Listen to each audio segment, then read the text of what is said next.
जय हिंद दोस्तों, कैसे हैं। तो देखिए आज हम फिर लेकर के आ गए हैं आपके लिए जनरल साइंस का प्रैक्टिस सेट 19। और अभी तक हम लोगों ने फ्रेंड्स यहाँ पर जो है टोटल जनरल साइंस का 18 प्रैक्टिस सेट देख लिया है। झारखंड उत्पाद सिपाही प्रतियोगिता परीक्षा का अगर यदि आप भी तैयारी करते हैं और ये वीडियो आप पहली बार देख रहे हैं तो आपको बता देते हैं, हमारा ये जो वीडियो है सुबह में 7 बजे से 8 बजे के बीच में आता है डेली बेसिस पर। और डेली आप यहाँ पे प्रैक्टिस सेट लगा सकते हैं। डेली जनरल साइंस का हमारा 20 सवाल रहता है और आपकी परीक्षा में भी 20 सवाल ही पूछे जाएंगे। परीक्षा का तिथि आपको पता है 22/3/2026 को आपका परीक्षा होने वाला है और समय आपके पास बिल्कुल भी नहीं बचा हुआ है। तो डेली प्रैक्टिस सेट लगाते रहिए, सारे वीडियोज़ को देखिए। और चलिए आज हम लोग शुरू करते हैं इस सेशन को और देखते हैं सारे प्रश्न को। तो पहला सवाल यहाँ पे पूछा जा रहा है फ्रेंड्स आपसे कि वह तापमान जिसका पाठ्यांक फ़ारेनहाइट और सेल्सियस दोनों पैमाने पर वही होता है। माने कि आप समझ लीजिए कि अगर यदि किसी तापमान को आप मापेंगे जिसमें फ़ारेनहाइट और सेल्सियस दोनों को अगर दोनों से मापेंगे तो सेम आपका आएगा। और ये होता है आपका -40 डिग्री सेल्सियस के ऊपर। आप -40 डिग्री सेल्सियस जब हो जाता है तापमान, इसको फ़ारेनहाइट से भी मापेंगे तो सेम डेटा आएगा और सेल्सियस से भी मापेंगे तो आप सेम डेटा ही पाएंगे। समझे। तो इसका आंसर क्या करना है हम लोगों को, इसका आंसर करना है -40 डिग्री सेल्सियस। ठीक है। और आपको बता दें कि ये जो तापमापी जो होता है उसको हम लोग थर्मोमीटर कहते हैं। ठीक है। थर्मोमीटर जो है ताप मापने के लिए प्रयोग में लाया जाता है। अब यहाँ पे तापमान का बात आया इसीलिए हम आपको थोड़ा सा इसका आंसर बता दिए। अगले सवाल की ओर बढ़ते हैं। देखिए सारे सवाल आपको इसी तरह के मिलेंगे और यही पाठ्यक्रम पर आपको परीक्षा में सवाल पूछे जाएंगे। ठीक है। तो ये सारे पाठ्यक्रम को ध्यान में रखेंगे आप लोग। देखिए जब किसी दर्पण से कोई प्रकाश तरंग परावर्तित होती है तब परिवर्तन होता है। अगर यदि किसी दर्पण से कोई प्रकाश तरंग परावर्तित होती है तब उसमें किस तरह की परिवर्तन आएगी, सवाल ये पूछ रहा है। तो उसके आयाम में परिवर्तन आ जाएगा। जब किसी दर्पण से कोई प्रकाश तरंग परावर्तित होती है तब उसकी आयाम में परिवर्तन होता है। अगला सवाल देखिए, डेसिबल शब्द जो है वो किस चीज़ से संबंधित है। 93 नंबर प्रश्न। तो देखिए डेसिबल शब्द जो है ध्वनि से संबंधित है। ध्वनि मतलब साउंड है ना। और ध्वनि प्रदूषण को डेसिबल में हम लोग मापते हैं। ध्वनि प्रदूषण को हम लोग डेसिबल में मापते हैं। इसको भी आप लोग याद रखिएगा। अगला सवाल देखिए बहुत ही आसान सवाल है ये का। प्रकाश वर्ष जो है किसका एकक है। माने प्रकाश वर्ष जो है उससे क्या, उसका संबंध किस चीज़ से है। तो प्रकाश वर्ष जो है ये दूरी का एकांक है। क्या है, दूरी का एकांक। अगर यदि मान के चलिए पृथ्वी और सूर्य के बीच की दूरी हम लोगों को निकालना है तो एक जो होता है एक ग्रह को मापने के लिए प्रकाश वर्ष का प्रयोग किया जाता है। और पृथ्वी और सूर्य के बीच की दूरी जो है खगोलीय दूरी कहलाता है। अगर यदि पृथ्वी और सूर्य के बीच की दूरी को देखा जाए तो उसको क्या, कौन सा दूरी कहा जाएगा, खगोलीय दूरी कहा जाएगा। और यहाँ पे सवाल क्या था कि प्रकाश का एकांक जो है प्रकाश जो है किसका एकांक है, तो दूरी का एकांक है। क्लियर। अगला सवाल देखिए 95 नंबर, बिल्कुल लॉजिकल और प्रैक्टिकल प्रश्न है ये। जब बर्फ को 0 डिग्री से लेकर के 10 डिग्री सेल्सियस तक गर्म किया जाए तो जल का आयतन में क्या प्रभाव पड़ेगा। अब कोई बर्फ़ है जिसको 0 डिग्री से आप 10 डिग्री सेल्सियस तक गर्म कर दिए तो उसका जो जल का जो आयतन होगा उसमें क्या प्रभाव पड़ेगा। तो इसमें पड़ेगा कि पहले वो बढ़ेगी और बाद में उसमें कम हो जाएगी। ठीक है।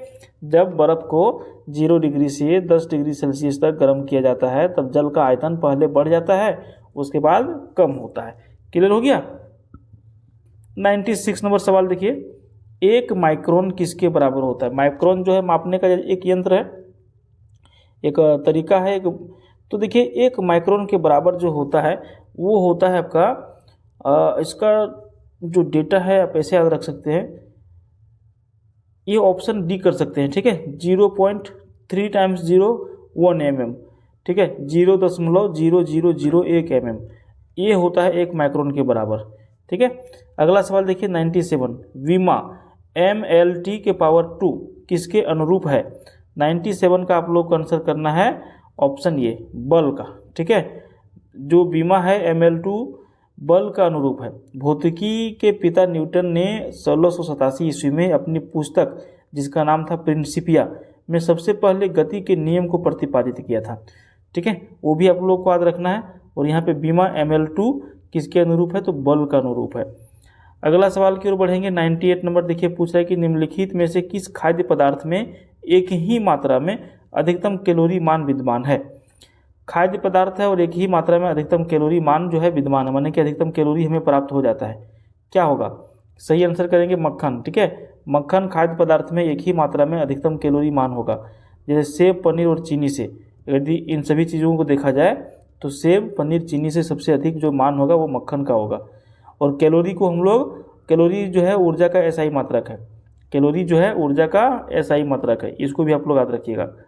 अगला सवाल देखिए, पिछला वीडियो आप लोग देखे होंगे तो हम लोग देखे थे आंसू गैस, और यहाँ पर देखिए आपका है लाफिंग गैस। पिछला वीडियो प्रैक्टिस सेट 18 जो लोग नहीं देखे हैं देख लीजिएगा, वहाँ पर हम लोग बहुत सारे सवाल हम लोग किए थे, 20 प्रश्न किए थे टोटल, और सभी का आंसर हम लोग विस्तार में समझे थे।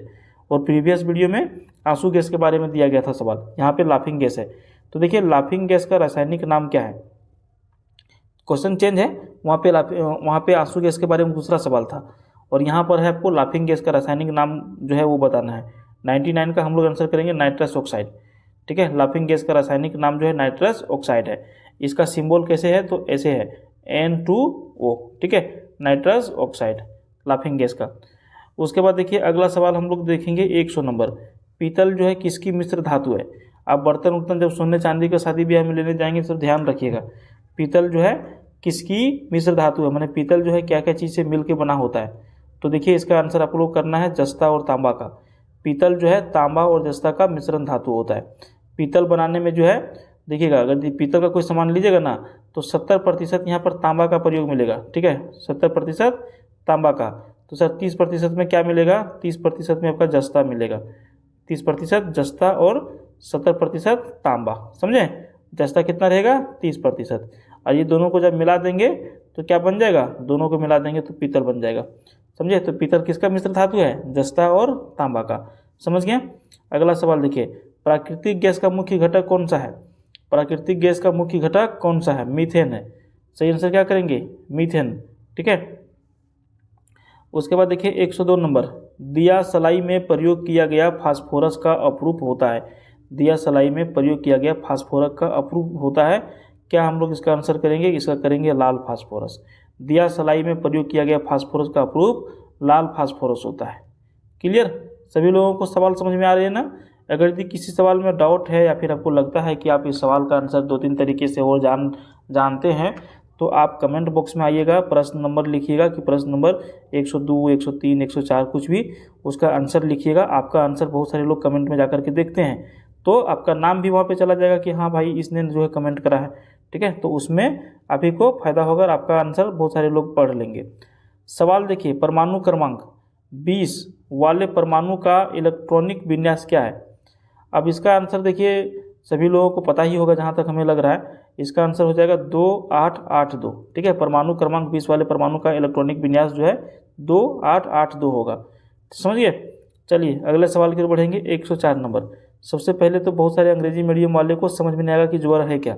ज्वर माने बुखार, तो बुखार नियंत्रण में सहायक औषधि का नाम बताइए। अगर यदि किसी को बुखार लग जाए तो हम लोग का मुंह में बैठा हुआ सीधा क्या कि जा भाई पैरासीटामोल लेकर के आ जाओ। पैरासीटामोल खाने से बुखार तुरंत जो है कम हो जाता है। ठीक है, अगर यदि नॉर्मल बुखार रहेगा तो बड़ा बीमारी वगैरह रहेगा तो पैरासीटामोल नहीं काम करेगा। अगला सवाल देखिए, वनस्पति तेलों का घी में परिवर्तन कैसे होता है।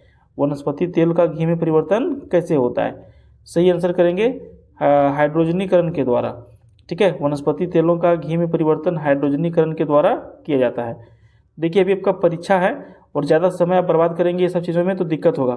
हम अगर यदि डिटेल में पढ़ाना चाहेंगे तो एक एक प्रश्न को 2-2 मिनट में पढ़ाएंगे, माने कि 20 प्रश्न पढ़ने में आपको 40-45 मिनट लग जाएगा। अभी हम लोगों को सीधा रिवीजन करना है। ठीक है, समझने का टाइम अभी उतना नहीं, बस याद कर लेना है। अगला सवाल देखिए, समुद्री शैवाल में क्या होता है। जो समुद्री शैवाल होता है उसमें क्या होता है, उसमें होता है आयोडाइड। ठीक है, क्या होता है उसमें, आयोडाइड होता है। तो ऑप्शन बी सही उत्तर होगा। अगला सवाल देखिए, सेल्यूलोज जो है निम्नलिखित में से किसका मुख्य घटक है। सेल्यूलोज किसका मुख्य घटक है, सेल्यूलोज तो सेल्यूलोज जो है कोशिका भित्ति, पादपों का जो है मुख्य घटक होता है। ठीक है, क्या कोशिका भित्ति माने पादप, पादप का मुख्य घटक होता है क्या, सेल्यूलोज। कोशिका भित्ति आप लोग आंसर करिएगा। कोशिका भित्ति जो है केवल पादप कोशिका में ही पाया जाता है। कोशिका भित्ति कहाँ पाया जाता है, केवल पादप कोशिका में ही पाया जाता है। 108 नंबर सवाल देखिए सर, भ्रूण जो है, भ्रूण का विकास के लिए निम्नलिखित में से किस अंग के द्वारा खाद्य की पूर्ति की जाती है।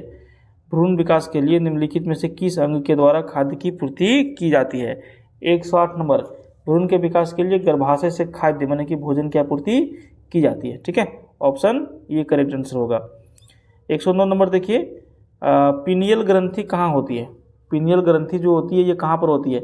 ये होती है आपका यकृत में। ठीक है, पीनियल ग्रंथि जो होता है आपका यकृत में होता है, याद रखेंगे इसको भी आप लोग। उसके बाद देखिए 110 नंबर सवाल क्या पूछ रहा है कि निम्नलिखित में से कौन सा विटामिन पानी में घुलनशील है?